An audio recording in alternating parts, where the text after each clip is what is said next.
Bonsoir à toutes et à tous.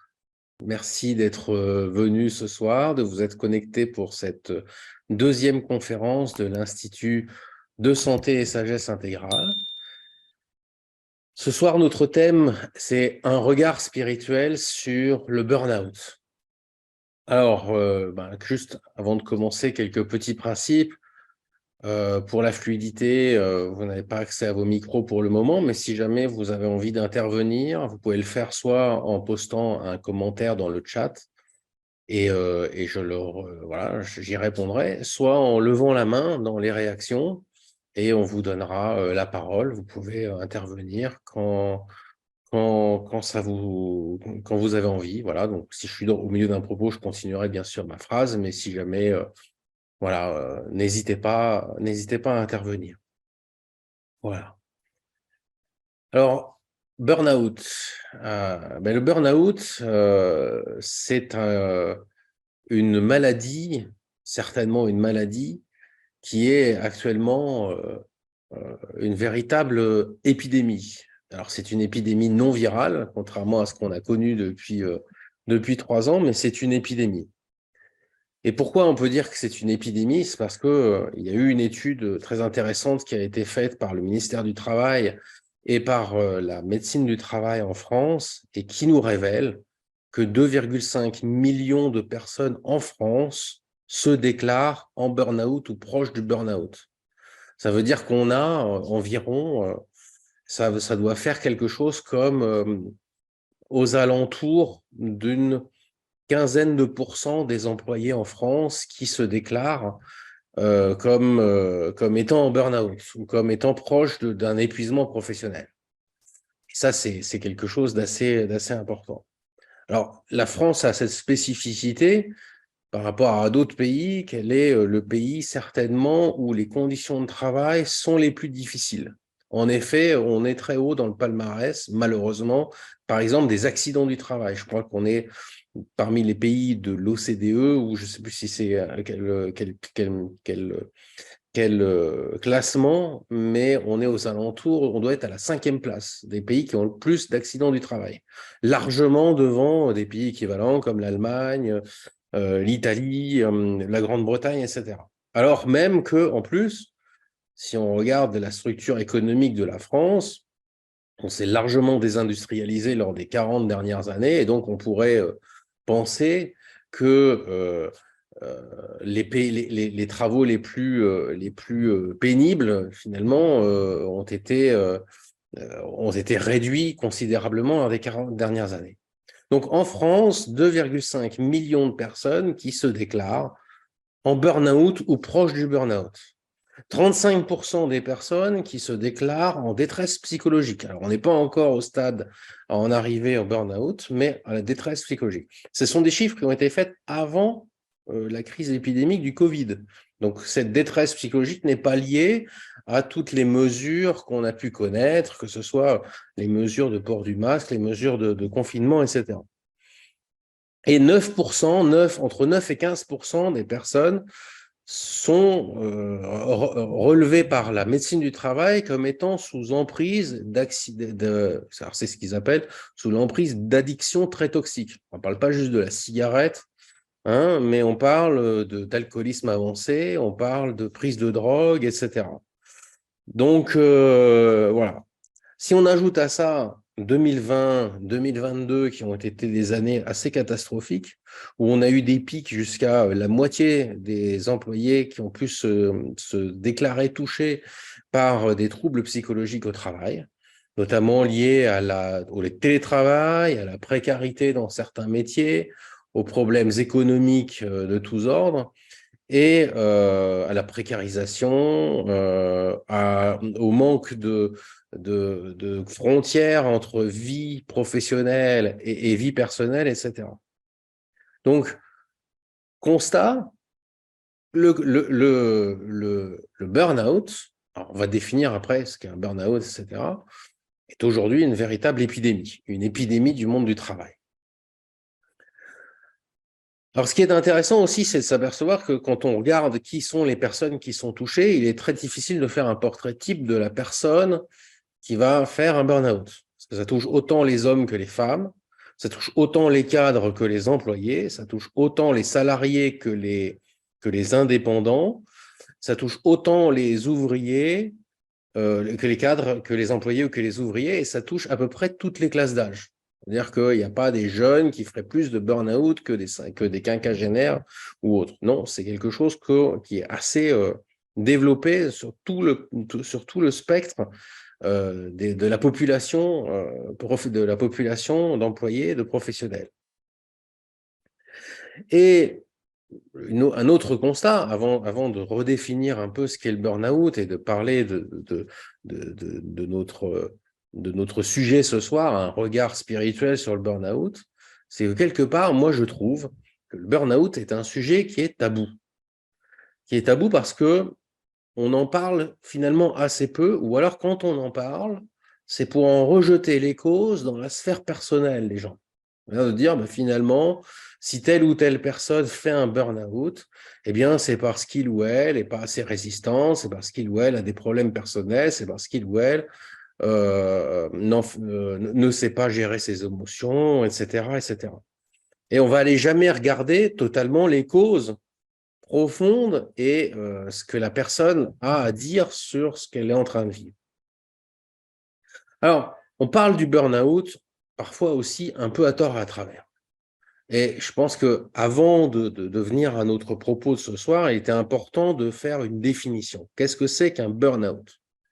Officiellement, c'est quelque chose qui est difficile à définir parce que ça n'a pas été reconnu encore en France comme une maladie professionnelle. Quand vous reconnaissez une maladie comme une maladie professionnelle, il y a une nomenclature précise qui définit en fait ce qu'est cette maladie professionnelle. Or, aujourd'hui, ce n'est pas le cas, ce qui nous ramène à cette idée de déni, un peu de tabou de ce qu'est le burn-out.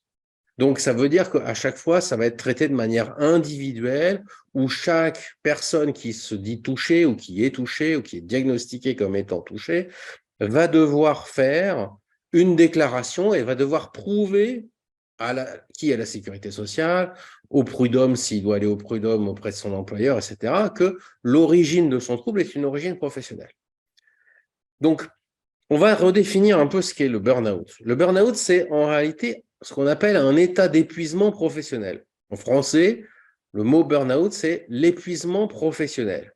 Et c'est un épuisement qui est à la fois dans les sphères physiques, psychiques, morales, émotionnelles et mentales. C'est-à-dire que c'est un épuisement global. C'est pas juste j'ai un coup de fatigue, c'est pas juste je suis un peu déprimé. C'est vraiment un symptôme où la personne finit par s'effondrer. L'idée de quasiment l'épuisement qui devient un effondrement. Un effondrement, donc je redis, dans les sphères physiques, psychiques, morales, émotionnelles et mentales.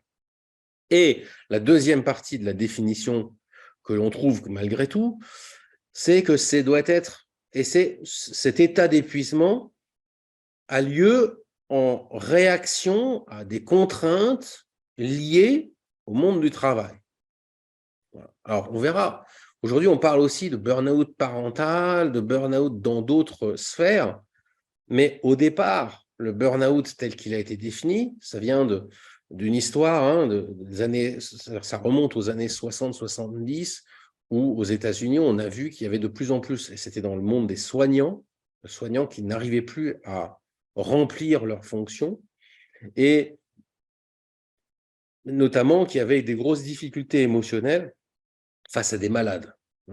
Et il y avait quelque chose lié à l'empathie, la manière de traiter l'empathie, une baisse totale d'empathie, une incapacité à faire face émotionnellement à toutes les difficultés liées à la vie, d'être confronté à la mort, à la maladie, à la souffrance, etc., que pouvaient voir les soignants en particulier. Et puis, on a vu qu'il y avait une extension et qu'on pouvait voir ce type de syndrome se développer dans d'autres sphères professionnelles. Et donc, une bonne définition standard pour le moment, c'est que c'est un épuisement qui se fait en réaction à des contraintes liées au travail. Alors, ceux qui ont défini ce qu'était le burn-out, c'est deux auteurs américains qui s'appelaient Maslach et Leiter. Et eux, ils vont plus loin dans la définition. C'est là que ça commence à devenir intéressant. Parce qu'on ne parle pas juste d'un épuisement. On parle aussi, et eux, ils parlent aussi de ce qu'ils appellent un écartèlement entre ce que les salariés sont profondément et ce qu'ils doivent faire. C'est-à-dire qu'on commence là à parler quelque part d'une cause, c'est que la raison de cet épuisement vient de cet écartèlement intérieur. Et cela engendre ce qu'ils appellent une érosion des valeurs, une érosion du sens, une érosion de la dignité et une érosion de la volonté des personnes. Voilà. Et cette érosion amène, in fine, au développement du cynisme au travail, un détachement complet de ce qui autrefois les intéressait, un retranchement dans une sphère intérieure avec une coupure humaine envers les collègues, envers les clients, envers les patients, etc. Et pour arriver in fine à cet effondrement physique, psychique, moral, émotionnel, etc. Ce qui est intéressant et ce qui a été noté aussi par Maslach et Leiter, c'est que, en fait, il y avait des personnes, malgré tout, qui étaient plus à même de développer, de faire un burn-out. Ce sont les personnes qui sont les personnes les plus attachées à leur job. Voilà. Plus vous êtes attaché à votre job, à votre fonction, à ce que vous faites dans la vie, à votre métier, plus vous risquez de faire un burn-out. C'est-à-dire que les personnes qui sont déjà un peu cyniques ou qui travaillent juste pour accumuler de l'argent, etc., sont moins susceptibles de faire un burn-out. Et les personnes qui font un job passion et qui ont vraiment envie de s'impliquer dans leur travail, confrontées à ces difficultés, vont avoir plus tendance à faire ces burn-out. Le deuxième aspect, c'est que plus une personne développe de la loyauté envers son employeur ou envers l'entreprise dans laquelle elle travaille ou envers une culture d'entreprise, bref, cet sentiment de loyauté, plus cette personne va développer le sentiment de loyauté et plus elle est à risque de faire un burn-out. Et donc, et le troisième aspect, c'est cet écartèlement entre le job rêvé, personne qui avait un rêve de faire un job particulier, on le retrouve particulièrement. Les soignants, c'est vraiment un exemple, un pur exemple en fait de ce que ça représente. C'est-à-dire de faire un job mission, de faire un job dont on a le fantasme que ça va nous réaliser personnellement. Et plus il va y avoir une différence entre le job tel qu'il a été rêvé et le job réel tel qu'il se fait, où finalement on va être confronté à plein de difficultés, à des affres un peu administratives, etc. Et plus, là aussi, il y a un risque de faire du burn-out. C'est-à-dire que plus on a rêvé son job, et plus on est confronté à une réalité qui est différente, et plus il y a ce risque de faire du burn-out. Une observation personnelle aussi, pour avoir accompagné des personnes en burn-out ou proche du burn-out, c'est aussi un pré-symptôme très intéressant, enfin très important, qui devrait être un signal d'alarme, c'est l'exil progressif des ressentis corporels. C'est-à-dire que les gens qui vont avoir tendance à faire ce burn-out sont des gens qui rejettent facilement ou qui ne portent pas suffisamment attention à ce qu'ils sentent dans leur corps, à ce qui se passe. Et l'effondrement vient parce qu'ils n'ont pas vu les symptômes avant-coureurs d'une maladie, d'un épuisement, d'une fatigue, d'une difficulté, etc. Et donc, plus les personnes qui ont une tendance à être des personnes très mentales, des personnes qui aiment, mais qui n'ont pas de pratique corporelle, ou personnes qui ne pratiquent pas beaucoup de sport, non pas par rapport au sport en tant que vecteur de santé, mais par rapport à ce que ça amène d'incorporation, d'incarnation de soi, de contact avec ses ressentis. Quand les personnes ont très peu de contact avec leurs ressentis, vivent un peu dans cette bulle, vont avoir davantage aussi tendance à faire des burn-out.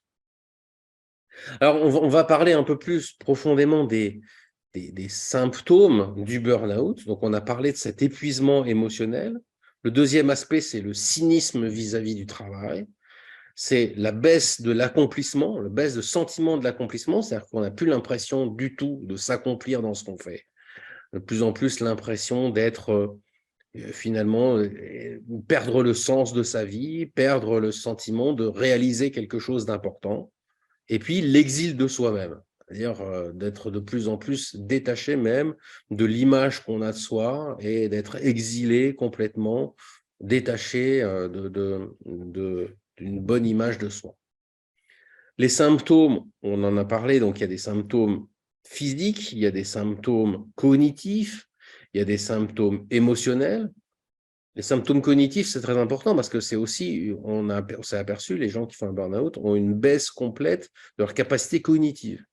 La difficulté progressive, de plus en plus importante, de réaliser des tâches simples, choses qui étaient des choses de la vie courante, ou des choses qui étaient liées au job précédemment, et qui étaient exécutées sans difficulté et qui deviennent insurmontables. Voilà. Des difficultés aussi interpersonnelles, de plus en plus d'irritation, d'irritabilité, de difficultés à entrer en contact avec les autres, et motivationnelles, une baisse complète de la motivation, ce qui va amener, en fait, à cet épuisement. Alors, avant de passer aux causes et d'aller un peu réfléchir aux causes et de passer dans cette réflexion spirituelle, juste rappeler aussi que ça n'est pas une maladie psychiatrique. C'est quelque chose qui est très important. Le burn-out n'est pas une maladie psychiatrique. Parce que la différence avec une névrose ou une psychose, c'est que le burn-out, à partir du moment où on extrait la personne de cet environnement difficile, de ces conditions difficiles, la personne va retrouver une impression de santé. Il va y avoir une reconstruction à faire, mais il ne reste, il n'y a pas forcément de facteur intérieur si prononcé que cela dans le burn-out. Donc, ce n'est pas une maladie psychiatrique. Là où une névrose, une psychose, il va falloir aller chercher profondément dans le vécu de la personne pour aller chercher des racines. Alors que là, il suffit de regarder en fait que c'est la personne plongée dans un environnement toxique particulier qui se retrouve dans cette situation-là. Si vous extrayez la personne de cet environnement toxique, et pour peu qu'il y ait un bon accompagnement, vous allez résoudre 80% du problème. Ça ne veut pas dire que la personne ne risque pas de faire une rechute. Ça, on en parlera. Parce que c'est quelque chose qui peut être important, parce que justement, il y a cette forme de non-compréhension des causes profondes. Donc, mais moi, j'ai l'impression que cette tendance à vouloir en faire une maladie psychiatrique, ça participe du déni de ce problème, un déni immense. Et on a vu des cas dramatiques il y a une dizaine d'années. Il y en a certainement encore, mais on n'en parle plus.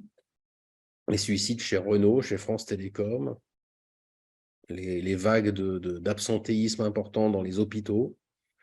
Voilà, donc, et ça génère aussi le problème d'une prise en charge souvent insuffisante. C'est-à-dire qu'une personne qui a un burn-out va soit aller voir son médecin, soit va aller voir un psychologue, un psychiatre, va prendre des médicaments, mais on n'a jamais traité la cause. On n'est jamais allé chercher profondément qu'est-ce qui a amené à cela. Et il y a très peu, généralement assez peu de remise en cause aussi de l'environnement toxique. Alors, on va parler des causes du burn-out. Donc, on a vu les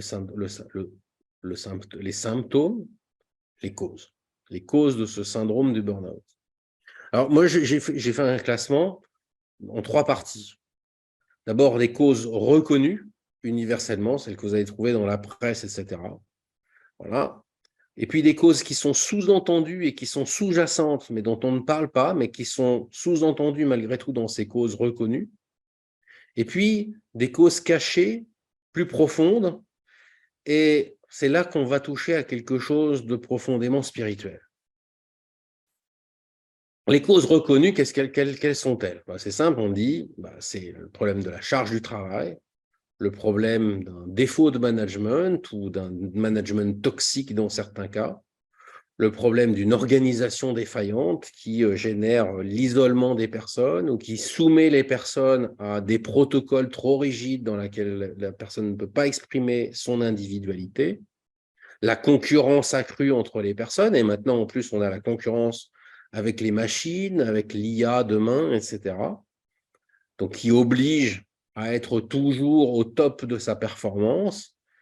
Et il y a des moments, en fait, on ne peut pas être tout le temps au top de sa performance, mais quand l'entreprise ou l'organisation dans laquelle vous travaillez vous demande ça, vous demande d'être comme une machine alors que vous êtes un homme ou une femme, eh bien, ça génère des gros problèmes. Et puis, on parle aussi de l'absence de clarté dans les objectifs, où souvent c'est cet écartèlement dont on parle, c'est-à-dire qu'on a des grandes valeurs, des entreprises qui ont des grandes valeurs, mais qui, concrètement, quand il s'agit de les appliquer sur le terrain, quand il s'agit de travailler avec les gens, eh bien, ne les appliquent pas et traitent leurs employés de manière compliquée, ou alors qui donnent des objectifs inatteignables, tout ce genre de problèmes. Donc ça, c'est des causes reconnues.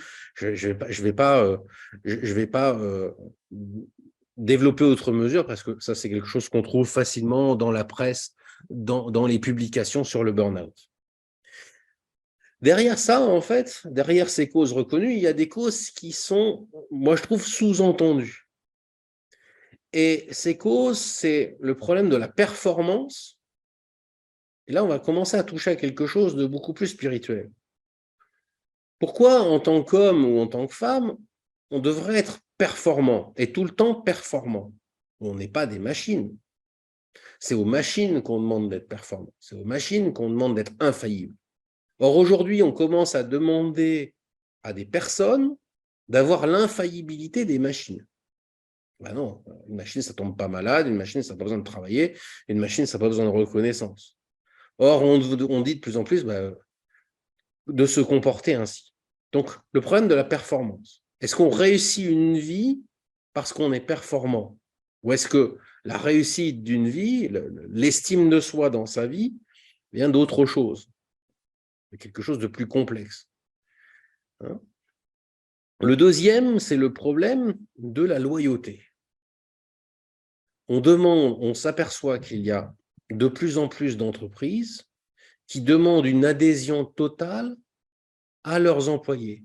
C'est-à-dire qu'il ne s'agit pas juste de venir travailler à l'entreprise, il faut adhérer à ses valeurs, il faut rentrer dans une manière de faire, il faut se changer profondément pour se conformer à ce qui est demandé. Et ça, c'est un énorme problème. Parce qu'une entreprise, ça n'est pas une personne. Une entreprise, c'est ce qu'on appelle une personne morale, c'est une organisation. Ça n'a pas c'est quelque chose qui est sans entité et qui est souvent mouvante, c'est-à-dire que pour garder un objectif de rentabilité, l'objectif de productivité en tout cas, c'est le cas, parce qu'on peut avoir des entreprises ou des organisations non lucratives, eh bien, il faut être dans la recherche de la performance. Cette performance peut nécessiter de changer totalement de valeur, mais on a demandé en fait d'être loyal.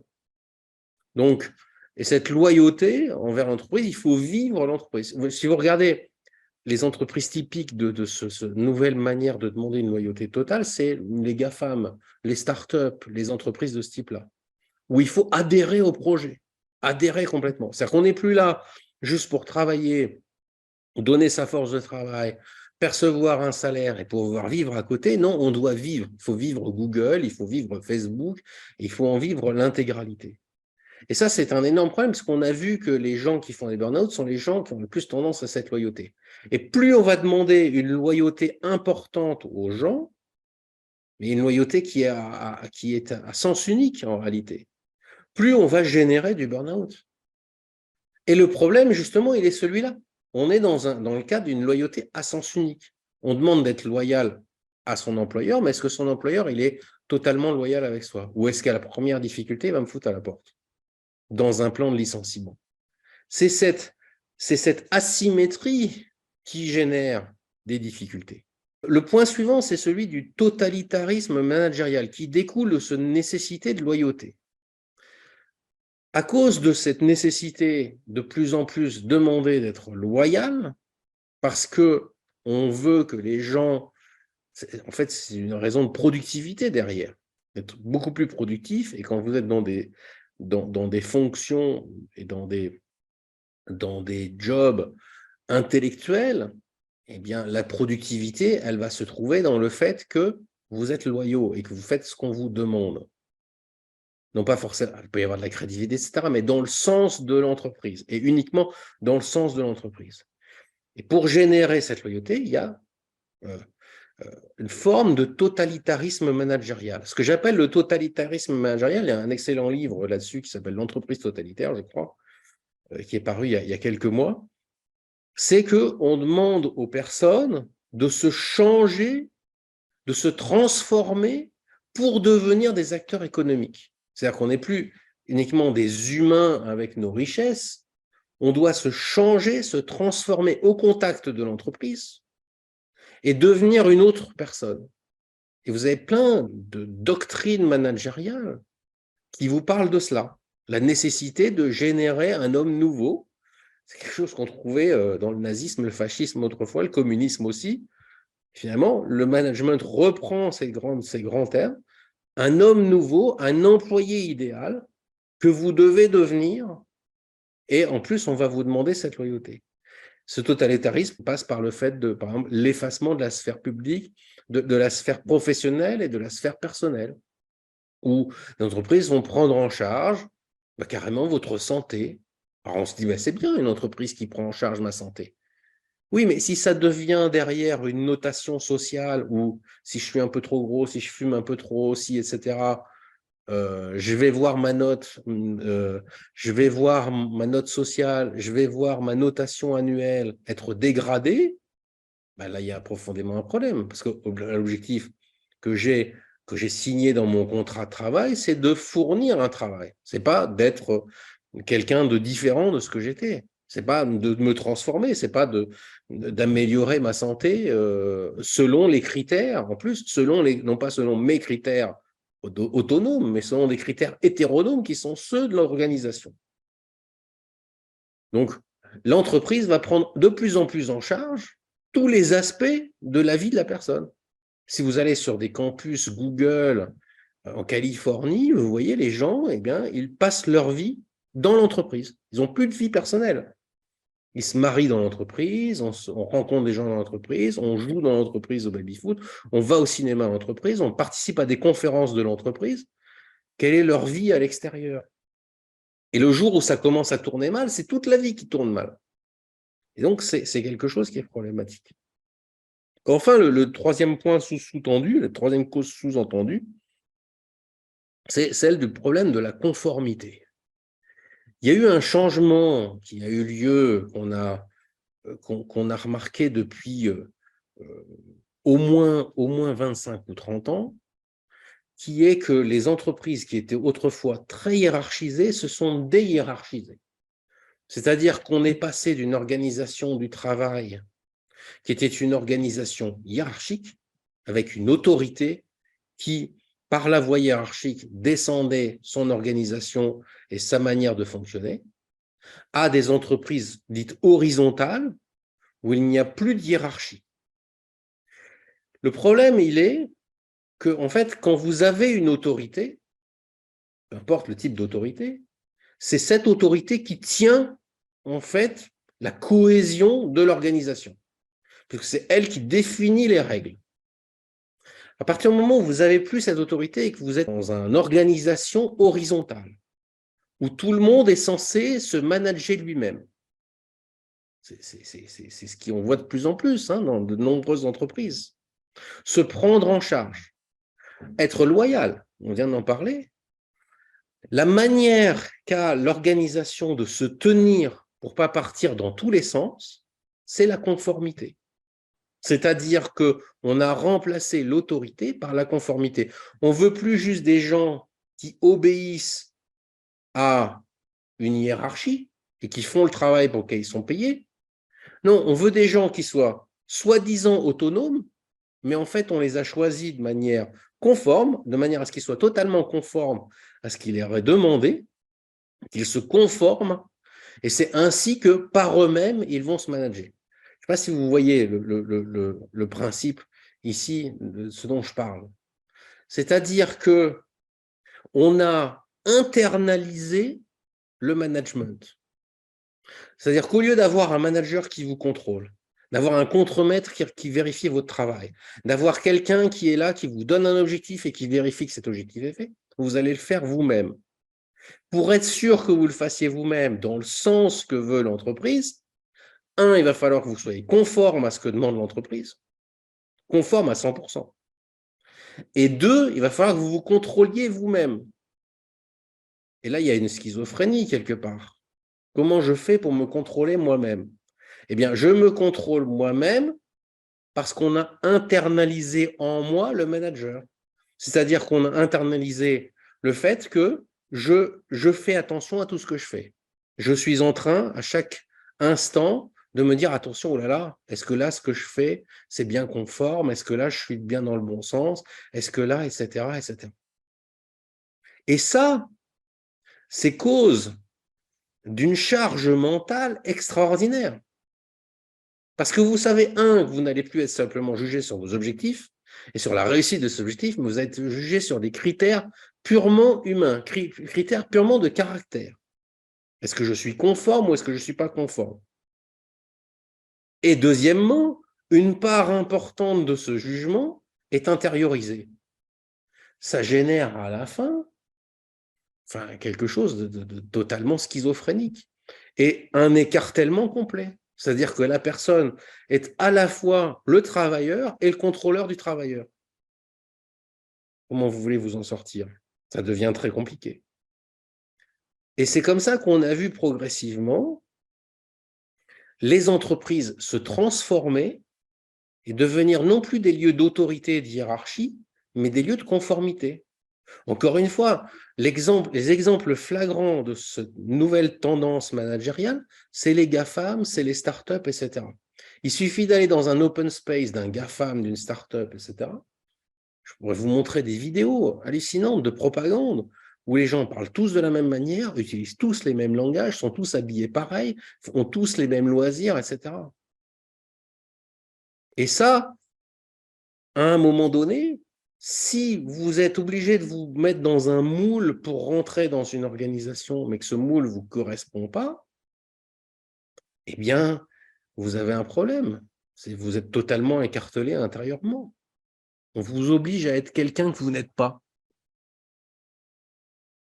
Très compliqué. Et donc, à la fin, on finit en burn-out, on finit en épuisement.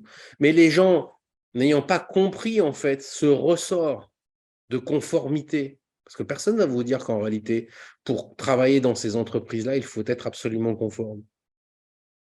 Comme on ne vous l'apprend pas, comme on ne vous le dit pas, la personne va quitter une entreprise où elle a fait un burn-out, où elle a frôlé le burn-out, puis va retrouver un job dans le même genre d'organisation en se disant mais oui, mais là, ils n'ont pas les mêmes valeurs, ça va être différent, va plus me respecter, etc. Et ce sera la même chose, on demandera une conformité. Or, nous sommes tous singuliers. Il y a un irrespect profond de notre singularité à chacun. Et puis, les causes cachées profondes, et là, on rentre dans la profondeur spirituelle, selon moi, qui est que, tout ça, on vit dans une société plutôt qui promeut de plus en plus l'exil dans la sphère mentale, c'est-à-dire que les relations de travail deviennent des relations de plus en plus des relations virtuelles. On fait du télétravail. Les seules relations humaines qu'on a au travail deviennent de plus en plus des relations par écran interposé. Ça se trouve, il y a plein de gens qui auraient aimé venir ce soir, mais qui se sont dit j'en ai ras-le-bol, je vais pas encore écouter, je ne vais pas encore me connecter à un Zoom, j'ai déjà fait 5 Zooms dans la journée. Donc, un exil, finalement, de la relation humaine dans sa richesse directe, dans ce contact direct, où de plus en plus, on nous impose une manière de fonctionner qui est une manière totalement virtuelle. On ne rencontre plus les gens. Moi, je me souviens quand j'étais cadre dans une grande entreprise où il y avait des personnes avec qui j'avais énormément de problèmes, des problèmes relationnels importants. Mais c'était souvent, c'est toujours, en fait, je me suis aperçu ça, des gens que je n'avais jamais rencontrés. C'est-à-dire avec qui mes seuls contacts étaient des contacts téléphoniques et des contacts en visioconférence. À l'époque, Zoom, ça n'existe pas, mais il y avait déjà des visioconférences. Je n'avais jamais rencontré ces personnes-là. Et on avait des relations extrêmement tumultueuses, parce qu'on n'arrivait pas à s'entendre. Il a suffi que j'aille, que je me déplace, que je fasse un voyage, que je rencontre ces personnes, et la rencontre a résolu tous les problèmes.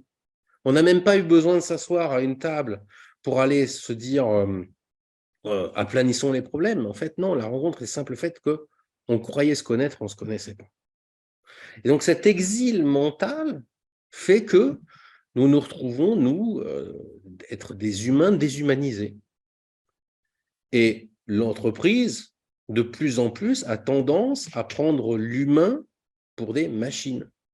Et on est certainement à l'aube aujourd'hui d'un grand remplacement, qui est qu'il y a de plus en plus de travaux, il y a de plus en plus de jobs, il y a de plus en plus d'emplois qui vont disparaître parce que les entreprises préféreront prendre des algorithmes pour les faire. Mais on est dans cette phase de transition où on vous dit encore, bon, si tu ne veux pas être remplacé par un algorithme, il faut que tu fonctionnes comme un algorithme. Oui, mais on est des hommes et des femmes. On a une vie émotionnelle. Notre créativité n'est pas juste une créativité algorithmique, une puissance de calcul.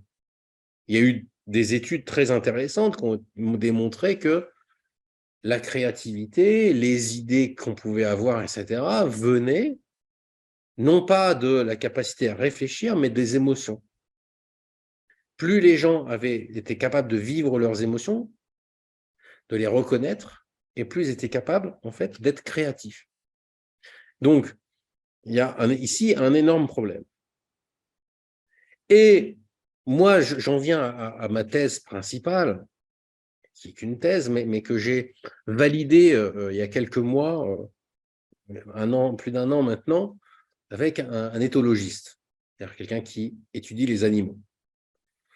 Et ma thèse, c'est que le burn-out, le syndrome du burn-out est un syndrome qui ressemble au syndrome de captivité pour les animaux sauvages. Vous prenez un animal sauvage et vous le mettez dans une cage et vous regardez son comportement. Et vous allez voir quelque chose qui est de l'ordre de l'abattement, qui est de l'ordre d'une forme d'impulsivité, qui est de l'ordre d'une forme de répétitivité morbide de certains gestes, etc. Une forme d'épuisement, une forme de manque d'appétit sexuel, etc., qui ressemble au burn-out. Un lion dans une cage, c'est un animal en burn-out. Eh bien, est-ce que, finalement, on n'est pas là face à une maladie profonde de civilisation, de l'homme qui est en train de se civiliser à en crever? C'est-à-dire que nos organismes humains aujourd'hui, nos organes, nos fonctions, etc., sont les mêmes que les hommes qui peignaient dans la grotte Chauvet il y a 45 000 ans. On n'a pas évolué. Physiquement, on n'a pas évolué d'un iota. Cognitivement, on n'a pas évolué d'un iota. Et pourtant, la société humaine est totalement différente. Et le principe, c'est considérablement accéléré depuis 40 à 50 ans, avec l'industrialisation à outrance, et maintenant, toutes ces avancées technologiques, etc., que l'on connaît avec la digitalisation du monde, etc. En se civilisant, l'homme est le seul animal qui s'est quelque part domestiqué lui-même. On a domestiqué plein d'autres animaux, enfin, les animaux sont aussi laissés domestiquer. C'est-à-dire qu'on ne les a pas forcés non plus. Ils avaient un intérêt à venir à se laisser domestiquer. Mais l'homme est le seul qui s'est domestiqué lui-même pour pouvoir passer d'une société où on vit sous des tipis et dans des grottes à une société ultra industrialisée comme celle que l'on vit. On a dû se domestiquer. Cette domestication passe par un sentiment, une réaction, en fait assez naturelle, qui est une réaction qui ressemble à la réaction des animaux en captivité. Parce qu'on est, finalement, en s'étant civilisé, on est devenu des animaux en captivité. Et ça, c'est quelque chose qui est assez vertigineux quand on y réfléchit. Parce que On nous a dit depuis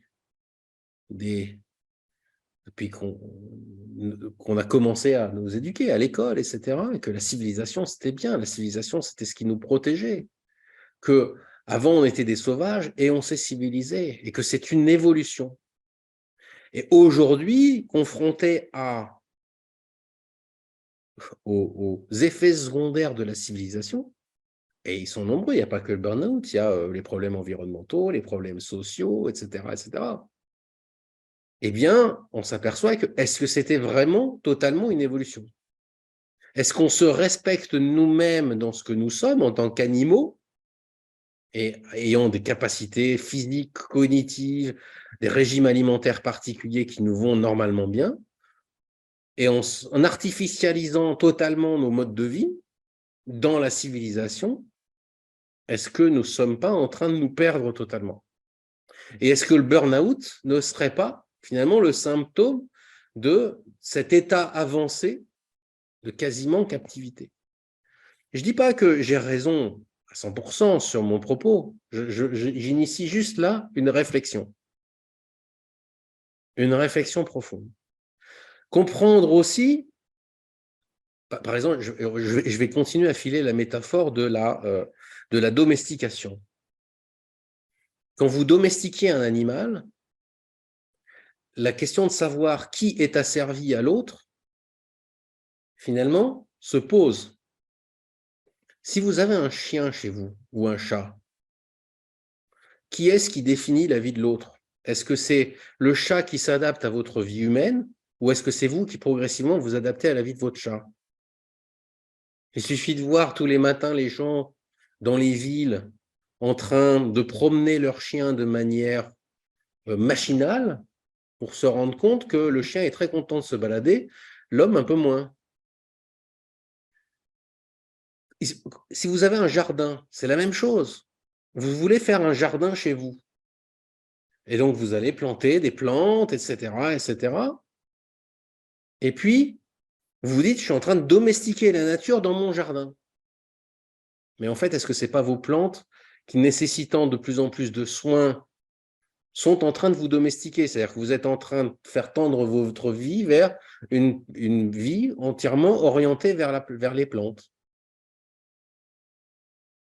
Et donc, c'est la même chose avec le système industriel, c'est la même chose avec le système économique. Et c'est ça qui est très intéressant aussi à réfléchir. C'est-à-dire que toute avancée civilisationnelle génère des bienfaits, génère des avancées, des intérêts, sinon on ne le ferait pas, mais génère aussi une contrepartie. Et cette contrepartie, de plus en plus, si on y réfléchit assez profondément, c'est une perte de notre liberté. Le principe fondamental, autre, c'est s'arrêter à un feu rouge. Il fait nuit, vous êtes en pleine campagne, vous êtes sur une route, le feu est rouge, vous vous arrêtez. Quelqu'un qui n'aurait jamais connu ni les voitures, quelqu'un, imaginez comme dans le film Les Visiteurs, messire un sarrasin, messire un sémaphore, et qui se poserait la question de se dire, qui vous poserait la question, mais pourquoi tu t'arrêtes? Il n'y a personne. Mais il y a le feu rouge. Donc on s'asservit, on est en train de s'asservir nous-mêmes à nos modes de fonctionnement. Le travail, c'est quelque chose qui est très intéressant. Pourquoi est-ce qu'on travaille? On est la seule espèce de cette planète, quelques exceptions près, mais on pourra revenir, qui travaille et surtout qui fonctionne dans cette division scientifique du travail. Et là, moi, je fais juste un petit bout. Voilà. Certes, il y a des animaux qui travaillent, les castors font des barrages, etc. Mais il n'y a pas un castor spécialisé dans l'abattage des branches et un autre spécialisé dans la construction du barrage et un autre spécialisé dans le tunnel sous l'eau, etc. Ils font tous la même chose. Voilà. Nous, au contraire, on a divisé nos tâches. Alors, on est de plus en plus efficace, certes, mais en fait, en faisant ça, on maîtrise de moins en moins de choses, on est moins en moins capable de faire quelque chose complètement, et on s'asservit en fait à une société parce que je suis obligé, Désolé, je ne sais plus faire de pain, donc je suis obligé d'aller chez le boulanger. Je ne sais plus chasser dans les forêts, donc je suis obligé d'aller chez le boucher, etc., etc., etc. Je ne sais pas me déplacer, je ne sais pas construire une bicyclette, donc je suis obligé d'aller m'acheter un vélo et de le faire réparer chez un réparateur. Mais ça, en fait, certes, c'est des avancées, parce qu'on se dit, mais oui, mais la voiture, c'est génial, le vélo, c'est génial, etc. Mais en fait, à chaque fois, on perd de notre autonomie. Et là, avec la société digitale dans laquelle on est en train de perdre encore plus notre autonomie. Parce qu'on est face à des technologies qui sont devenues cognitivement invasives. C'est-à-dire que, bon, vous n'avez pas votre vélo, vous cassez la chaîne, bon, vous devez vous déplacer, vous y allez à pied. C'est pas non plus, c'est plus contraignant, mais ça n'empêche pas votre liberté. Mais aujourd'hui, on entre dans des systèmes d'organisation de la société où si vous n'avez plus votre smartphone, il y a plein de trucs que vous ne pouvez plus faire. Mais plus faire du tout. Il n'y a même pas d'alternative. Et ça devient compliqué. Donc, voilà. Alors, la partie suivante, ce que j'aimerais engendrer, c'est finalement de se dire, mais une fois qu'on a eu cette réflexion sur les causes et ces causes profondes, je ne dis pas que tout ça est unique et que j'ai raison, mais c'est l'initiation d'une réflexion que je trouve, moi, est rarement menée, en fait, sur ces problèmes. De penser maintenant à la possibilité d'une santé profonde. Parce que on a eu l'évolution qu'on a eue. Il ne s'agit pas de. Je ne pense pas que la solution, ce soit de retourner dans les bois et de revivre comme l'homme de Cro-Magnon. On n'en est pas capable. Enfin, on en serait capable si on avait été mis face à cela depuis notre plus jeune âge, mais aujourd'hui, après 40 ans, 45 ans, 50 ans d'habitude, chacun dans notre vie, ce n'est plus possible. Mais de se reposer la question, en fait, et d'initier une réflexion.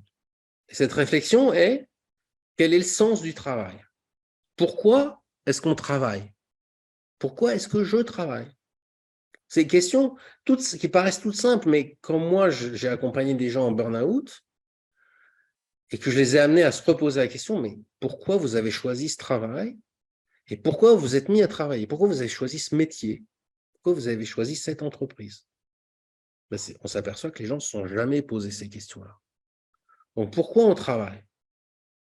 Est-ce que c'est humain de travailler ou est-ce que le fait de ne pas travailler, de vivre une vie, de choisir une vie différente, on va œuvrer autrement, mais on ne va pas forcément travailler dans le sens d'un emploi, est-ce que c'est une vie qui est forcément ratée, contrairement à ce que nous dit une forme de conformisme social? On peut se réaliser totalement différemment. Moi, ça fait 10 ans maintenant, plus de 10 ans, 2023, ça fait 15 ans que je ne suis plus employé par personne. Pendant 8 ans, je n'ai rien fait, quasiment. Je n'ai pas l'impression d'avoir perdu mon temps non plus. Enfin, je n'ai pas perdu ma personnalité, je n'ai pas perdu le sens de mon existence. Poser la question à quelqu'un, vous rencontrez quelqu'un dans la rue que vous ne connaissez pas, ou dans une soirée ou quelque chose, vous vous demandez de se présenter. J'aimerais bien que tu te présentes. Bon, elle va dire, oui, je m'appelle Robert, machin. Et puis, elle va peut-être vous dire son âge, son genre maintenant, parce que ça devient important de le préciser, parce que ce n'est plus forcément toujours évident. Et puis, ce qui va arriver très vite, c'est, je suis employé, machin, chez Truc. D'accord. Donc, en fait, le travail est une forme hyper importante de l'identification. On s'identifie à ce qu'on est. Vous avez sur les réseaux sociaux, les gens, ils mettent machin truc, et puis ils vous mettent en fait ce qu'ils sont dans la vie comme travail. Mais ils ne vous disent pas, je suis passionné par la pêche et les boules. Non, ils vous disent, je suis directeur général de machin truc. OK. Donc, ils sont totalement identifiés à leur job. Et puis, s'ils perdent leur job ou si ça devient difficile, la remise en cause de ce qu'ils sont est très problématique.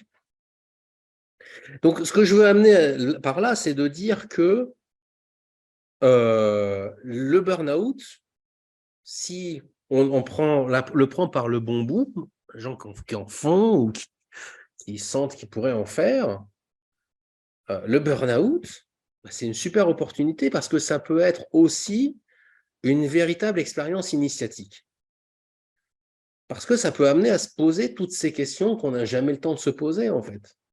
Qu'est-ce que je fais de ma vie? Qu'est-ce que je suis en train de faire de ma vie? Est-ce que quand j'étais gamin et qu'on me disait « qu'est-ce que tu veux faire plus tard ?» j'aurais dit ouais, je suis contrôleur de gestion dans une entreprise qui fait des imprimantes. Et je rêve de ça depuis l'âge de 4 ans. Non, ça n'existe pas. On est gamin, on rêve d'être spationaute, pompier, médecin. Voilà, donc des vies à mission quelque part. L'enfant, c'est très intéressant parce que l'enfant, il y a une vraie sagesse enfantine. L'enfant, quand on lui parle de travail, il pense à œuvrer, il pense à réaliser quelque chose, il pense à avoir une fonction profonde dans la société, pas à avoir un job, un titre, etc. C'est complètement... Je ne connais pas ça. Donc, le burn-out a cette chance, c'est que ça peut être une expérience initiatique considérable, si c'est bien pris en charge. Et donc, on va amener la personne donc, à se poser la question de « mais pourquoi j'ai choisi ce travail ? Pourquoi c'est important de travailler ou pas ?» Chacun peut avoir des réponses différentes. Pourquoi est-ce que je m'identifie autant à mon travail ? Voilà.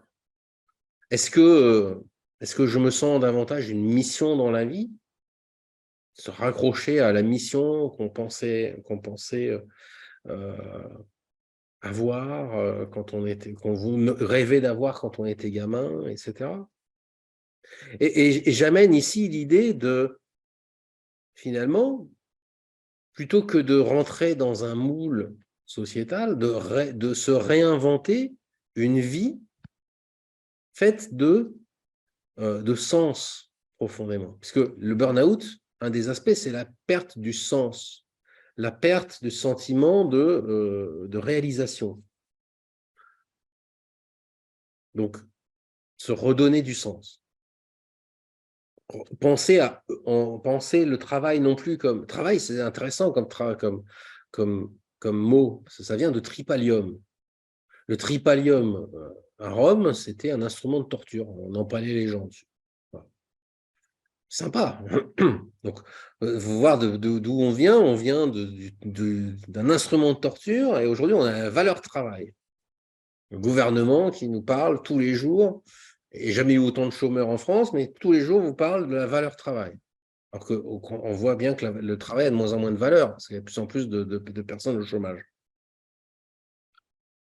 Comment il y a un glissement?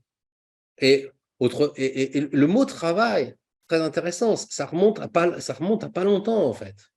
Ça remonte au fin du 19e siècle. Avant, on ne parlait pas de travail. Ça remonte à la société industrielle.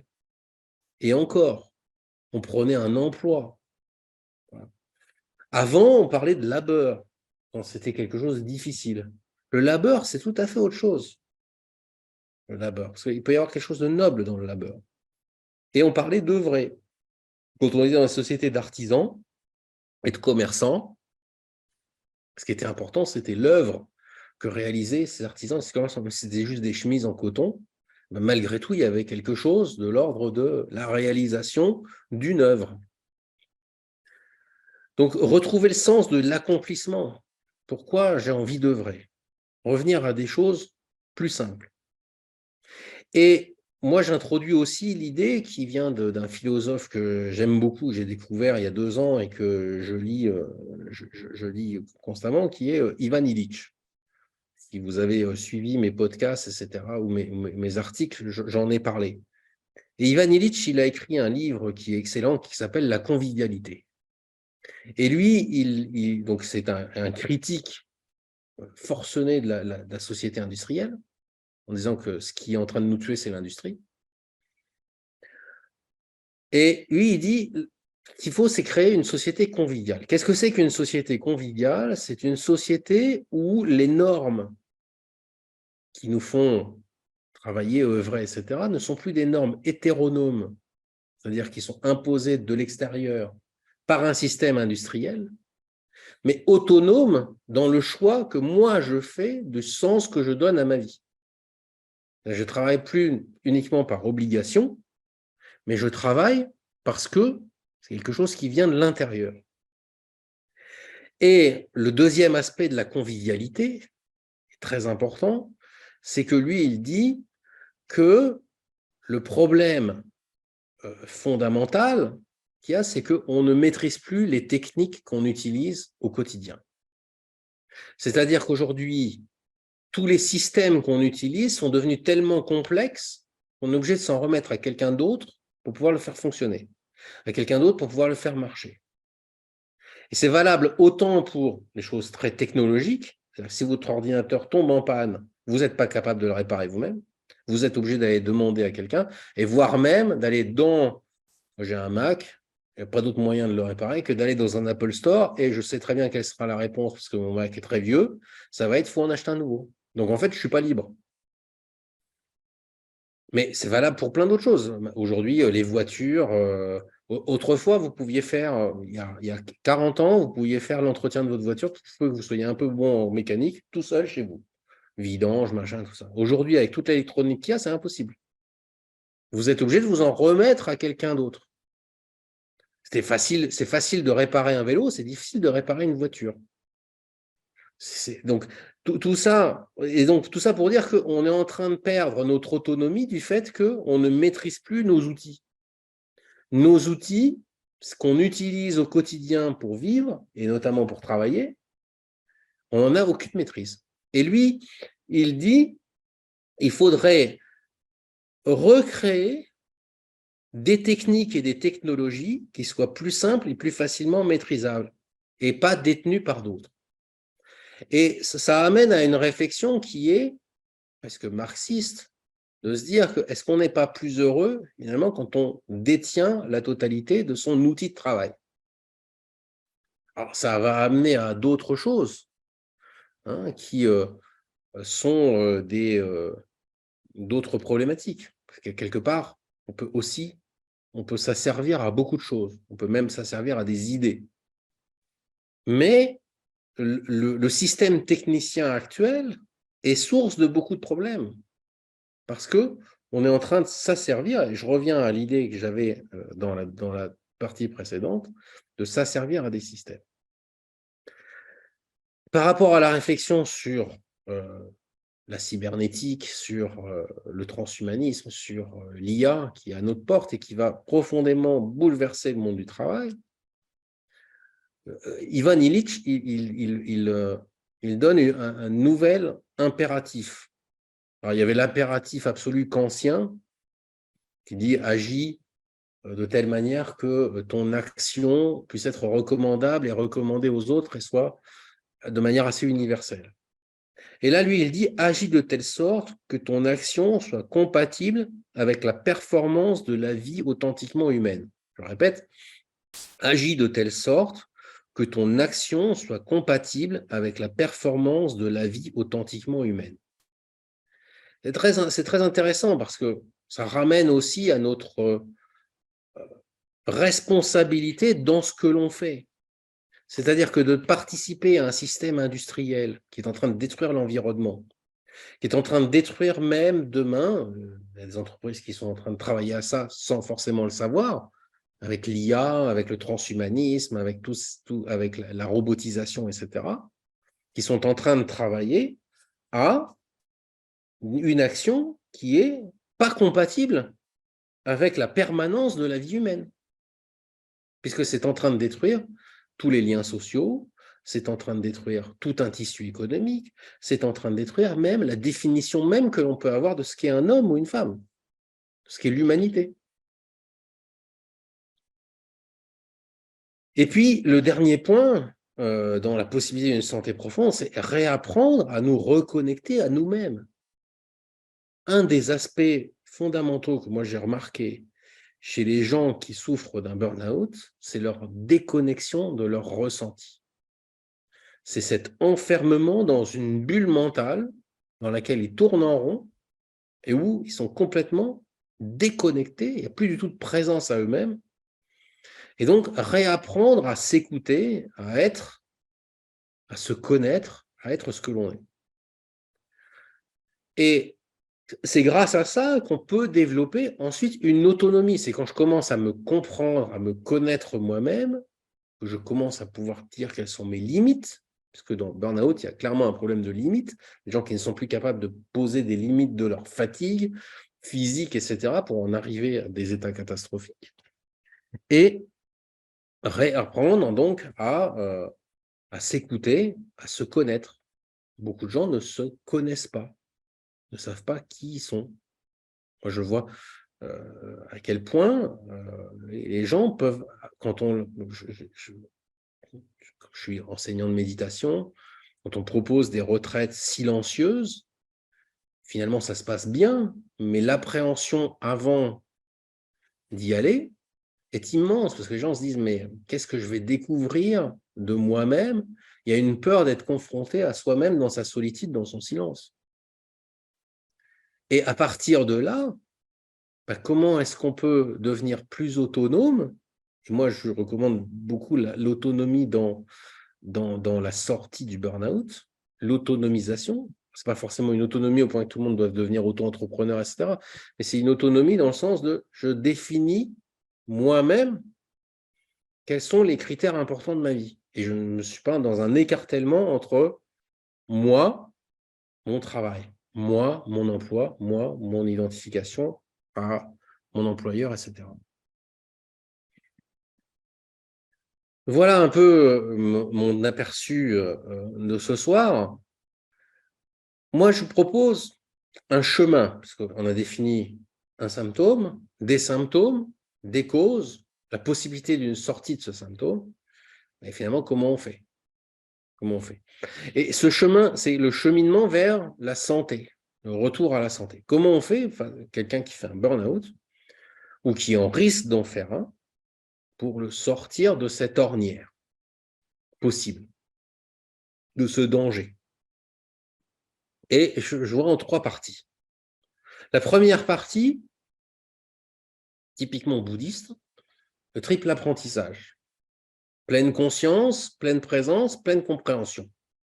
Shila, Samadhi, Prajna, ceux qui se connaissent. Pleine conscience, c'est-à-dire de réfléchir aux conséquences de nos actes. Qu'est-ce que c'est? Quand je fais quelque chose, qu'est-ce que je pose? Et quand je pose quelque chose, quelles sont les conséquences que ça va avoir? Par exemple, si j'arrête d'écouter mon corps en me disant, bon, c'est un mauvais moment à passer, il faut que je sois productif, donc j'en mets un coup de collier, même si je sens que ça va être difficile, que j'en suis pas capable. Quand je pose ça, quelles vont être les conséquences? De recomprendre en fait ces connexions directes. Que si on s'épuise, c'est pas sans raison. Et ça vient de quelque part, on a posé à un moment donné un comportement maladif. Qu'est-ce qui génère dans la pleine conscience? Qu'est-ce qui génère de la santé? Et qu'est-ce qui génère, au contraire, du mal-être, de la maladie? Comprendre à nouveau, faire le bilan, comment j'en suis arrivé là? Et comment je peux risquer de m'y retrouver à nouveau? Parce que des gens qui font des rechutes de burn-out, il y en a un certain nombre. Pleine présence, c'est la pratique de la méditation, revenir à soi, revenir à la connexion profonde à soi. Et pleine compréhension, c'est davantage comprendre, ça se connecte avec la pleine conscience, comprendre quelle est la nature des choses, quelle est la nature de l'expérience que je vis. Ah, peut être très profond. Je propose aussi une triple intervention. Finalement, comment on fait? Une triple intervention pour un accompagnement holistique de la sortie du burn-out. Et cette triple intervention, je vais vous la présenter dans un slide que je vais vous partager. 3 sphères d'intervention. Reconstruire la santé, parce que la santé a été ébranlée totalement par le burn-out. Les gens peuvent arriver dans des états de santé pitoyables.